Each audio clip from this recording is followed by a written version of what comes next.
Well, next, we will go immediately into our conversation between Dr. Lori Benier and Mr. Mark Hickson from the Fuqua School of the Environment and NextEra Energy. And before they come to the stage, I'll give you a little bit of background on them. Dr. Lori Benier is the interim stand-back dean of the Fuqua School of the Environment, where she's a professor of energy economics and policy. She has secondary appointments at Duke's Department of Economics and the Sanford School of Public Policy, and her research focuses on the effectiveness of environmental policies, including disclosure laws, management-based regulations, liability regimes, and demand-side management programs. She's consulted with EPA offices, she's worked with the Administrative Conference of the United States, and she's served on the National Academies of Sciences consensus committees. Mr. Mark Hickson is the Executive Vice President of Corporate Development and Strategy at NextEra Energy, where he identifies and prioritizes top investment opportunities across the company, including corporate strategy, mergers and acquisitions, and related integration activities. He is also the Executive Vice President of Corporate Development and Strategy at NextEra Energy Partners, which is a growth-oriented limited partnership that acquires, manages, and owns contracted clean energy projects. And at NextEra Energy Partners, he's on both the board of directors and he's a general partner. So with that, please join me in welcoming them to the stage.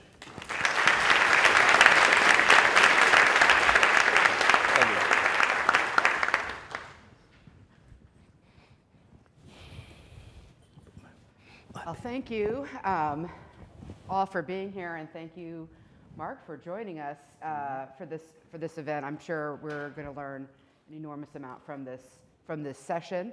I thought we might just start by having you talk a little bit about your role, both at NextEra Energy and NextEra Energy Partners, and the sort of arc of your career that led you to these particular roles.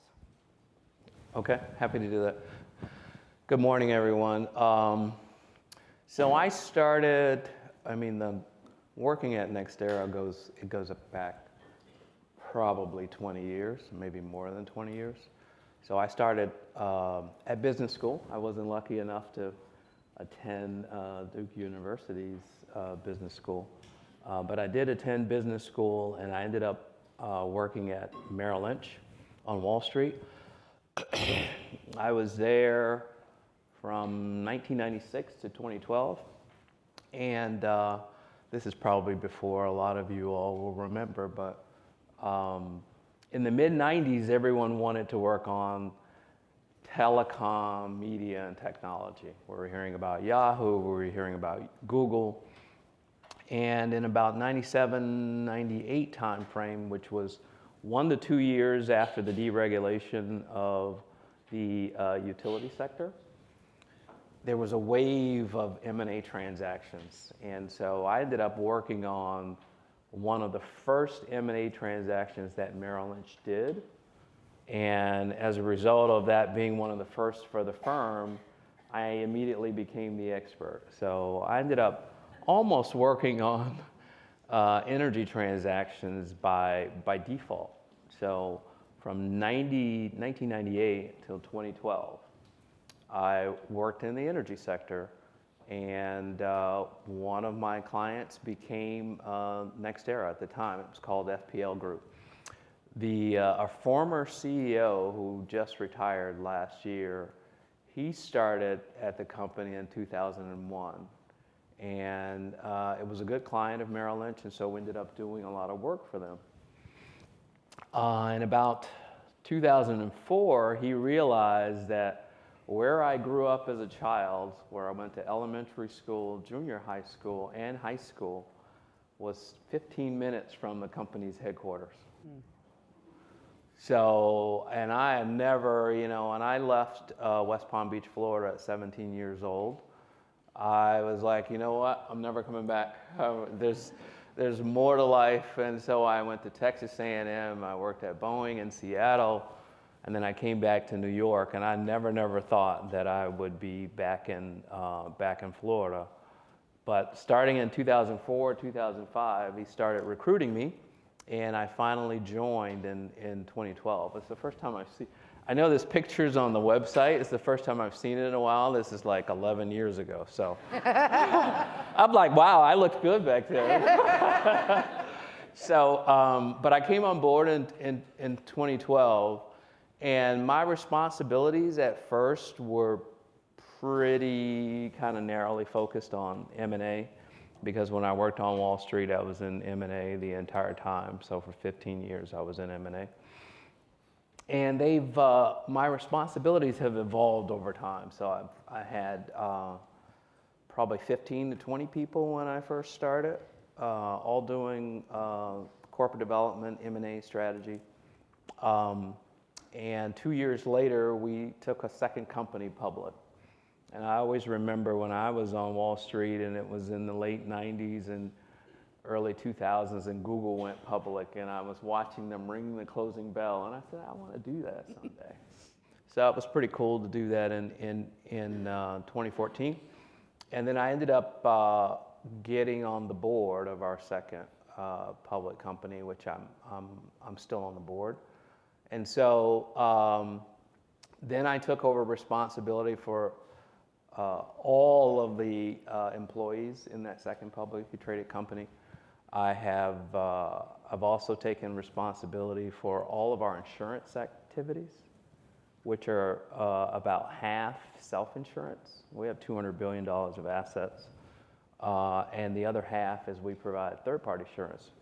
And then my last thing, which is maybe in addition to corporate development and strategy, that might be near and dear to the hearts of the people in the room, is I have about 50 people that report to me that do a lot of the stuff that Breakthrough does, right? So we do seed, A round, B round, C round investing, because we started as a company about 11 years ago, and we realized, we started investing as a company 11 years ago, because we realized that new technologies were really going to influence our business. So we've been doing that for about 11 years. And so I have a really wide swath of just stuff that I work on. In summary, I think the things I like the most about my job are probably venture capital, doing the private equity deal, dealing with Apollo and KKR. I speak at a lot of their annual meetings, and in fact, Apollo has an annual meeting down in Miami next week, Wednesday, Thursday.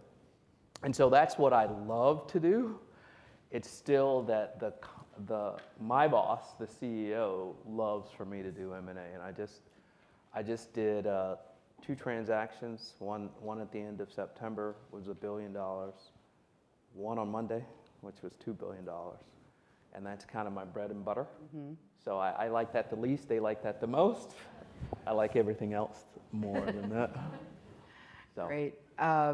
That's fascinating. And so again, sometimes you're just in the right place at the right time. And it sounds like the late 90s was the right time for you to get into the energy space. And it's been really, you've been hugely successful there.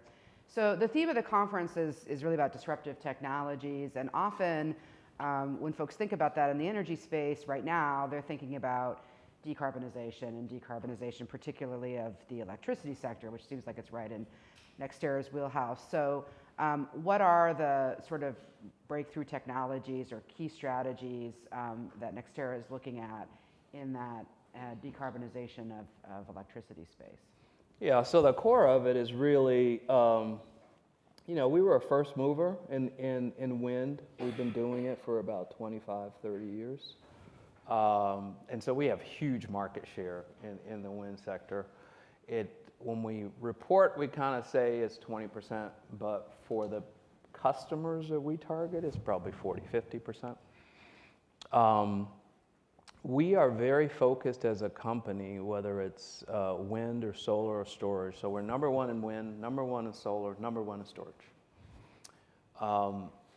If we were a country, we would be like 7th or 8th in terms of renewables by country.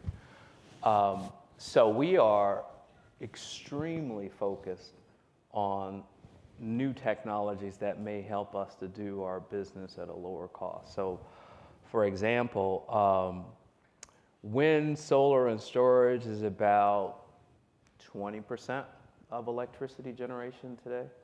We expect, assuming, I know this is a future question of yours, assuming that the IRA stays in place, we expect that number to get to 60, 70% in the 2040 timeframe.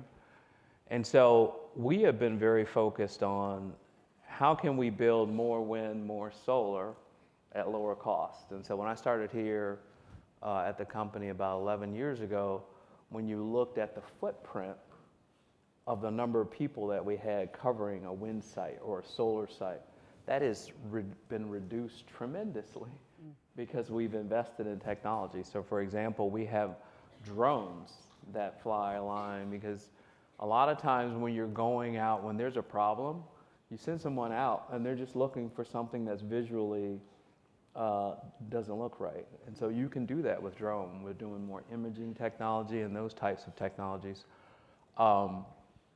The other thing we're looking at is to try to automate the construction process on site. I mean, we do tons and tons of renewables on an annual basis.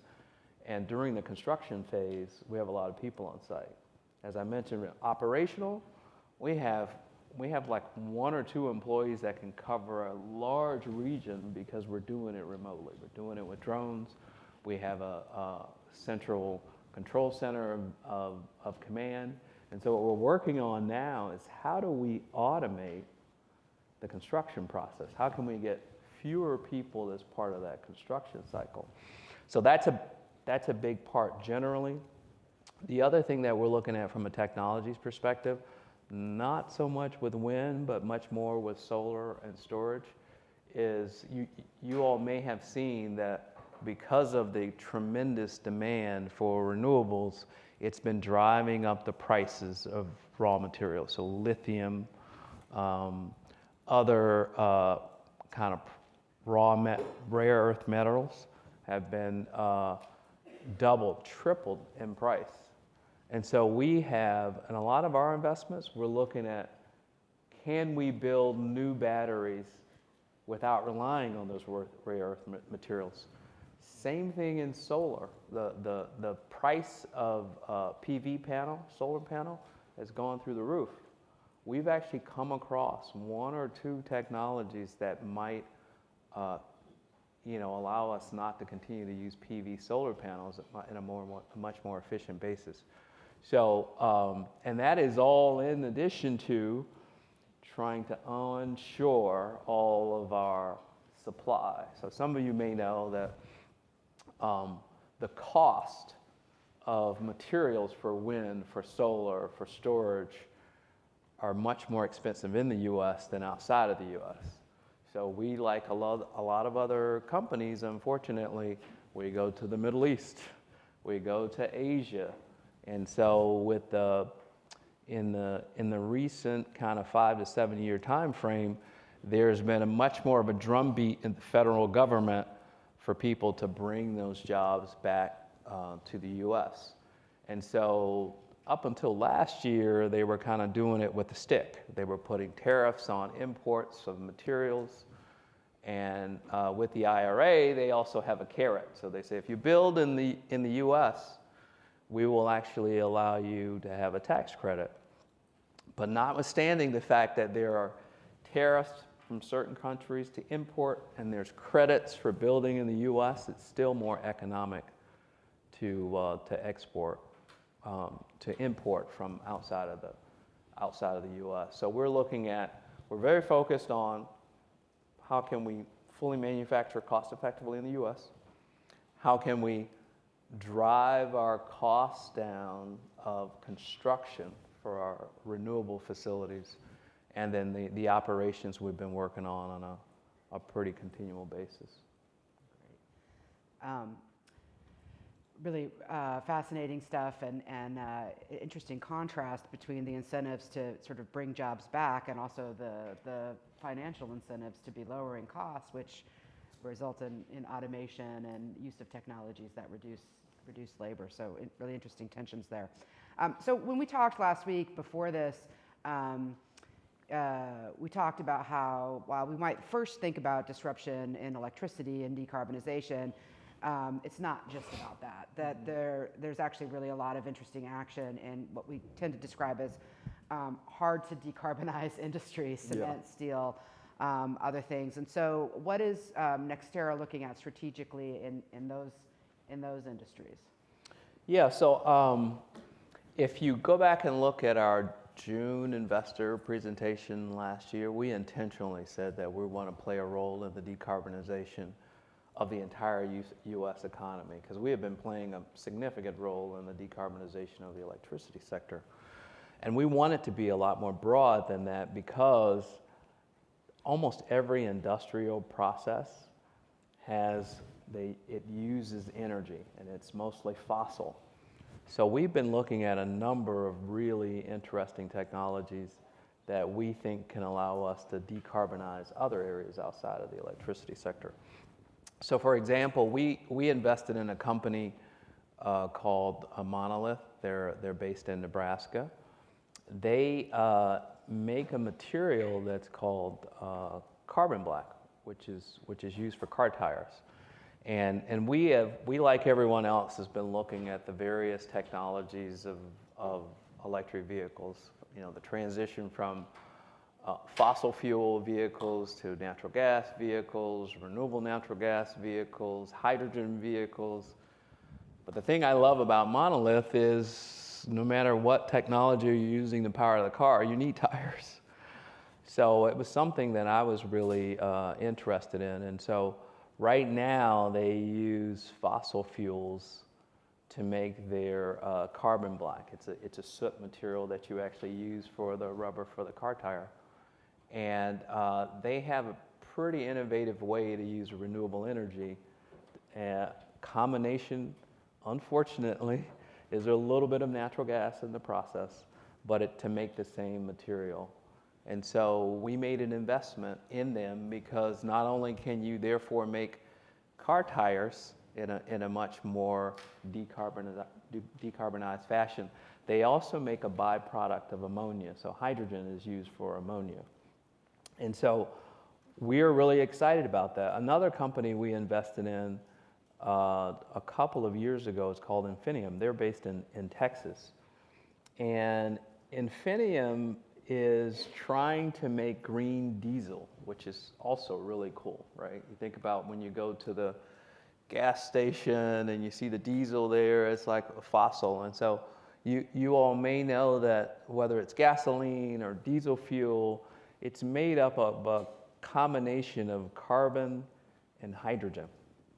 And so what this company, Infinium, is doing, they are capturing carbon dioxide that's harmful for the air, and they're taking that carbon dioxide through a process to take the oxygen out. And so now you're left with carbon. And so we are building about 400 to 500 megawatts of renewables near their site in Texas to make hydrogen. So now I've stripped out the oxygen. I now have carbon. I use renewable energy to make the hydrogen, and I can go through a process of making green diesel fuel. And so we are very focused on green diesel fuel, sustainable aviation fuels, and the other thing that we're really excited about is, in addition to renewable natural gas, synthetic natural gas. So again, natural gas is a combination of carbon and hydrogen, and just like you can take carbon dioxide, take the oxygen out of the air, and be left with carbon, and combine it with the hydrogen to make diesel. Natural gas is CH4, so it's just straight methane. And so we are, for our electric business down in the state of Florida, which we are 70% of the state of Florida, we rely 70% on natural gas. We want to get off of that reliance, but it's not easy, because we're looking at hydrogen gas, and there's two main problems with hydrogen gas. One, it's like 3 times as expensive as natural gas. But more importantly, even if you could produce it at precisely the same cost, how do you get it to the facility? And because almost all of the pipelines in this country are natural gas pipelines, and if you're an environmentalist and there's a discussion about building a new pipeline, you don't care whether there's water going through the pipeline or natural gas going through the pipeline or hydrogen going through the pipeline. It's still, what is it doing to the forest? What is it doing to the rivers? What is it doing to the birds and bats and bees? And so it's not easy to build hydrogen gas pipelines in support of running our existing power plants on hydrogen gas versus natural gas. And so we're doing three things that I think are really interesting to use our existing billions of dollars of investment that we've made in natural gas facilities. One is we're looking at renewable natural gas, right? And so most of you, I assume, know what that is. That is, it's coming from trash, we call it dairy. It's not really dairy, but we call it dairy. And taking the natural gas out of that, processing it, and you can use that to run your natural gas facilities. Now, to put it in context, the amount of renewable natural gas that comes off of waste and dairy across the U.S., entire amount of production is only enough to run maybe 2 or 3 of our power plants. And so it's a very small part of the potential supply.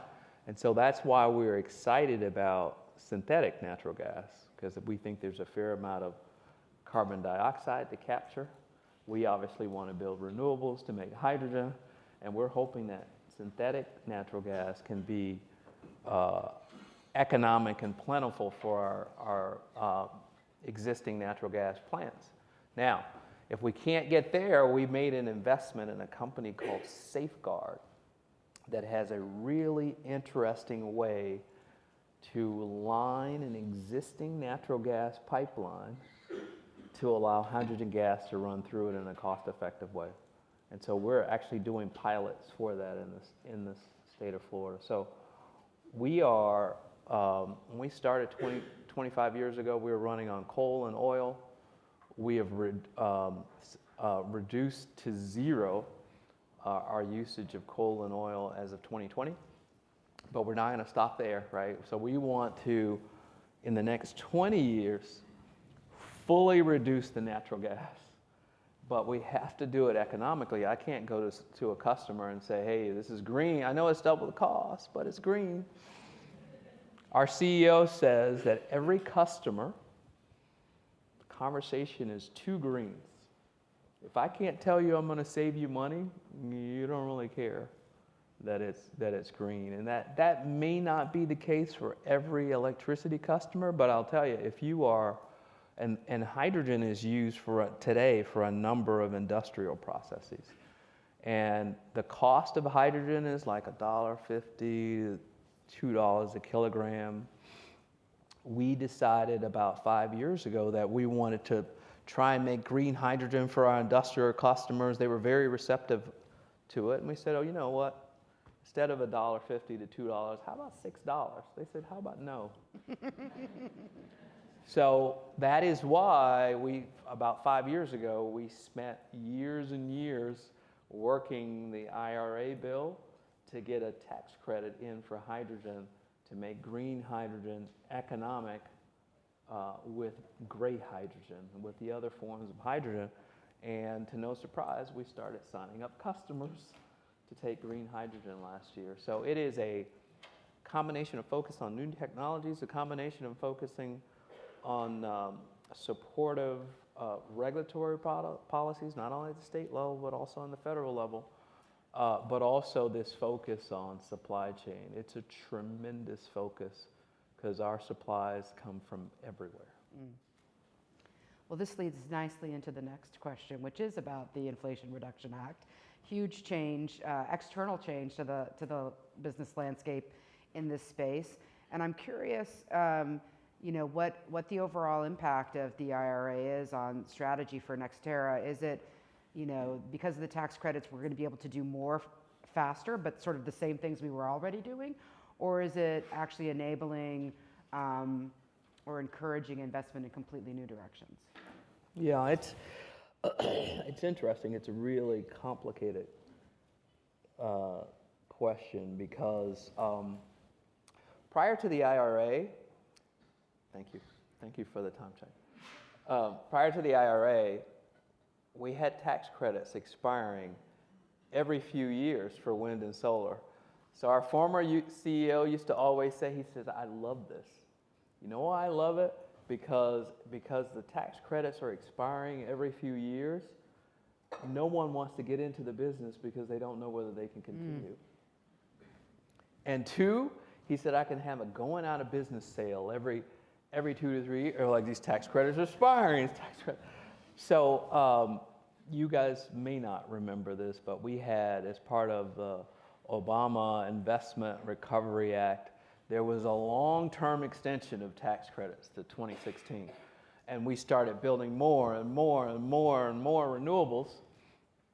And then the Republicans in 2015, December 2015, wanted to export oil for the first time. And the Democrats said, well, if you're going to do that, I want another long-term extension of the tax credit. So they extended them back out to 2023. So guess what? What do you think our customers did for people that wanted renewables in 2017? They were like, you know what? I can wait. I got time. And so my point is that the passage of the IRA, so the Obama bill was about 7 years, the Trump bill was about 7 years. Our estimate of the IRA is 23 years, because it's a combination of two things. One is it's the later of 2032, and without getting into too technical, 2032 is really 2036, or when the U.S. Reduces its carbon emissions by 75%. We estimate that's like 2045, somewhere between 2045 and 2050. And so our customers now are like, okay, there's no longer a going out of business sale. I can take a little bit more of a wait and see. And so we actually, that coupled with the fact that we had all of this tariffs, we actually had a slowdown in renewables last year, come back a little bit this year. And we expect a significant ramp up in the back half of this decade. Now, renewables is like, it goes up and down, but I'll tell you, I started in 2012, we were doing 1,500 megawatts a year of renewables. We're doing 2,000 a quarter. Our goal is to go by 2025 to 26 to a gigawatt a month. So when we talk to suppliers and they hear our numbers, they're like, oh my God. That's great. We just have a couple minutes left, and I thought we might take this opportunity, since we've got a room, not all of them are students, but many of them are MBA and other professional students from across Duke's campus, and perhaps you just have some words of advice for them as they're launching their career. Yeah, I think it's funny because I was listening to the prior gentleman, and I was saying to myself, if I were sitting in your shoes, I just want to know how to get a job, have a successful career. So I probably bored you with more details than you care to know. But I think as it pertains to your career, this is probably better than me giving you or responding to any specific question on NextEra or renewables and all of that good stuff. Is it's really important that you, I know this all sounds like cliche, but you find something that, people always say, find when you love what you're doing and you're not working. I'm saying something slightly different. Find something that you're so fascinated by that you want to work. And when I was on Wall Street, I probably worked 120 to 130 hours a week. And in fact, and this is like, again, I'm going to do this in a bridge fashion. The reason why I got that first energy project, out of 13 first-year associates, I had 128 hours on my sheet. This was back before there was Blackberries and iPhones and working from home. And I said, and the staffer comes to me and she goes, you're going to have to take this new project. Of the 13 first years, you have the lowest amount of hours for the week. And I said, that can't be possible. So I said, go back to all of them and double check that they have real projects that are more, and it's like I said, we're all there. So you can't like put hours, and staffer's there because the staffer's a banker. And she went around for 2 days, and she came back and she said, I confirm that you have the least amount of hours. So I took the project. But my point is that when I started on Wall Street, I thought it was like the most important thing that I could ever do. Like, I thought I was going to learn so much, and I was like, look at these MDs and partners, they're so smart. And when you get to be like 8, 9 years in, you're like, okay, these guys don't know that much. Seriously. And so I actually figured out why they call people rainmakers, right? You guys probably heard that term, rainmakers. And it's because it's not that they know a ton, it's the relationships they have. So we had a guy at B of A who was the son of a guy who owns the Mets. Like, think about the relationships that causes you to have. And so you have a group of people within these banks who can get business, but then they need people to do the work. And so fortunately for me, when I started, I thought it was so for like 7 or 8 years, I was working like 125, 130. And I didn't have a life. I literally get home at like 2 or 3 o'clock in the morning. I get back up. I get back at 7. But my point is, I had such passion for what I was doing. I learned so much. Now I'm almost 57 years old. I am not nearly as ambitious as I was back then. And so I usually sift through and figure out the quick, what do I need to do to get to an answer, whereas back then I wanted to do anything and everything. Now, the great thing about the 8 years of working 130 hours, I tell people all the time, you don't measure experience in years, you measure it in hours. We measured it in hours. You could take someone in New York at the same bank as in LA, and 5 years later, this person will have 2 to 3 times more experience. And so I'm not tooting my horn, but I am considered to be extremely good at what I do, but it has nothing to do with what I'm doing now. It's all the work I did before. So I tell people all the time, because this is TMI, and I'm going to bring it to a close, but my mom has dementia. My dad died last year. And so I think a lot about, like, as you get older, your mental decline. Like, you ever go to the grocery store and you see like a 1-year-old, 2-year-old, they're picking at everything. They're just curious. And somewhere between that 2-year-old and me is you all. And so what I'm saying is, find your passion, learn your craft. If you put your time in, no one can touch you. I am a perfect example of that, because my parents didn't even go to, they didn't make it to high school because they were sharecroppers, and you guys may or may not know what that is, but they didn't even get paid a salary. They were working on a farm in South Carolina. And when my dad got to 8th grade, he found out that in Florida, you could actually work and people would give you money. He was fascinated by that. And so he left.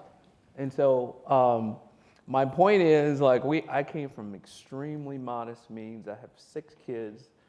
My parents had 6 kids. And the only difference between all of us was, did we get a degree or not get a degree, and then we put our time in. So if you find something that you love, so it almost feels like you're not working, and you put your time in and take advantage of the fact that you're somewhere between me and that 2-year-old, and you're gonna absorb things like a sponge, when you get to be my age, you're gonna know a lot of stuff. Thank you so much for that. And please join me in thanking Mark for joining us today and for his insights.